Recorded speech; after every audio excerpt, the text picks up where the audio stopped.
বাংলাদেশের ইতিহাসে অভ্যুত্থানের ঘটনা নতুন নয়। রক্তাক্ত সামরিক এবং হঠাৎ ঘটেই এসেছে বেশিরভাগ।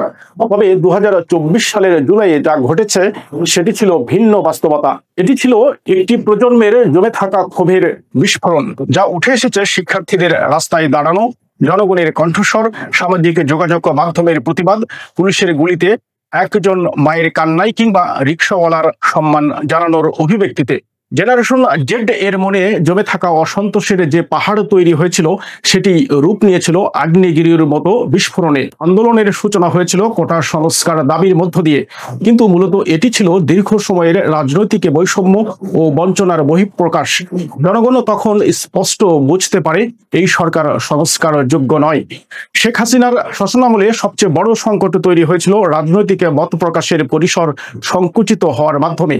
একদলীয় শাসনের অবকাঠামোতে বিরোধী মতকে সম্পূর্ণভাবে দমন করার প্রবণতা তৈরি হয়। বিএনপি, জামাত সহ ছোট বড় সব রাজনৈতিক দল গুম, বিচার বহির্ভূত হত্যা, রাজনৈতিক মামলা এবং বাক স্বাধীনতা হরণের শিকার হয়। এমনকি নবগঠিত দলগুলোও সেই একই দমন নীতির আওতায় পড়ে। আবু সাইদের শান্ত দাঁড়িয়ে থাকা, পুলিশের লাঠির আঘাতে তার নিথর দেহের পতন, এই দৃশ্য বাংলাদেশের মানুষকে নাড়িয়ে দেয়। আরেকটি শব্দ, পানি লাগবে পানি। একটা গুলিবিদ্ধ ছেলের শেষ আর্তনাদ পুরো জাতির মনে দাগ কেটে যায়। আবু সাইদ যেদিন মারা যায় সেদিন চট্টগ্রামে মারা যায় ওয়াসিম আকরাম সহ আরো অনেকে। চট্টগ্রামকে দুর্ভেদ্য দুর্গ গড়ে তোলার পিছনে ওয়াসিমের মৃত্যু অনেক বড় ভূমিকা রেখেছে। ওয়াসিম সাইদরা আমাদের জন্য যে আত্মত্যাগ করে গেছে তা অবিস্মরণীয়। এই সব শহীদদের আত্মত্যাগ জাতির ইতিহাসে স্মরণীয় হয়ে থাকবে। অধিকাংশ মূলধারার গণমাধ্যম নিশ্চুপ থাকলেও সাধারণ মানুষ তাপপ্রবাহের উৎসে পরিণত হয়। ফেসবুক পোস্ট, ভিডিও বা এক একটি স্ট্যাটাস মানুষের মধ্যে প্রতিবাদের আগুন ছড়িয়ে দেয়। ছাত্রলীগ এবং পুলিশের বর্বর দমননীতি আন্দোলন দমাতে পারেনি, বরং তা জনগণের প্রতিরোধকে আরো শক্তিশালী করেছে। সবচেয়ে বড় রাজনৈতিক ভুল ছিল ছাত্র সমাজকে হুমকি হিসেবে বিবেচনা না করা। নিরাপদ সড়ক আন্দোলন এবং 2018 সালের কোটা সংস্কার আন্দোলনে ছাত্র সমাজ যেভাবে রাজপথে নেমেছিল, এবার আরো দৃঢ়ভাবে তার পুনরাবৃত্তি ঘটে। এই সাহসী পরিণত হয় একটি বিস্ফোরক প্রতিবাদে। এই অভ্যুত্থান থামানোর সুযোগ ছিল। প্রথম গুলির দিনই যদি সরকার স্বীকার করতেন ভুল হয়েছে, তাহলে পরিস্থিতি অন্যভাবে গড়াতে পারত। কিন্তু সে পথে না গিয়ে আবেগ দেখিয়েছেন মেট্রো রেল ও বিটিভি নিয়ে।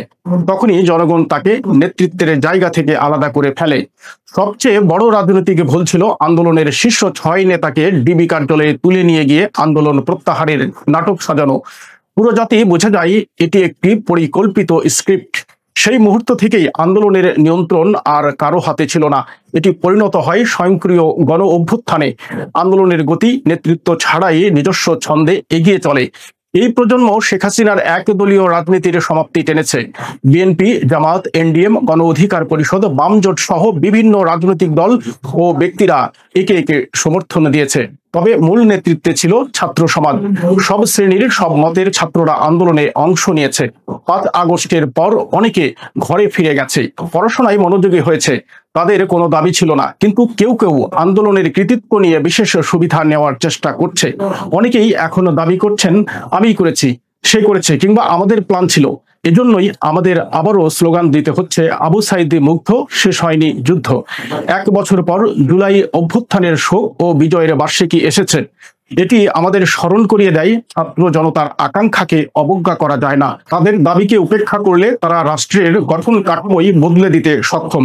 তাই এই বর্ষপূর্তিতে সকলের প্রত্যাশা, এই অভ্যুত্থানের আকাঙ্ক্ষা অসমাপ্ত থাকবে না। এই অভ্যুত্থান কেবল একটি সরকারের পতন নয়, এটি নতুন বাংলাদেশের ভিত্তি নির্মাণের শুরু।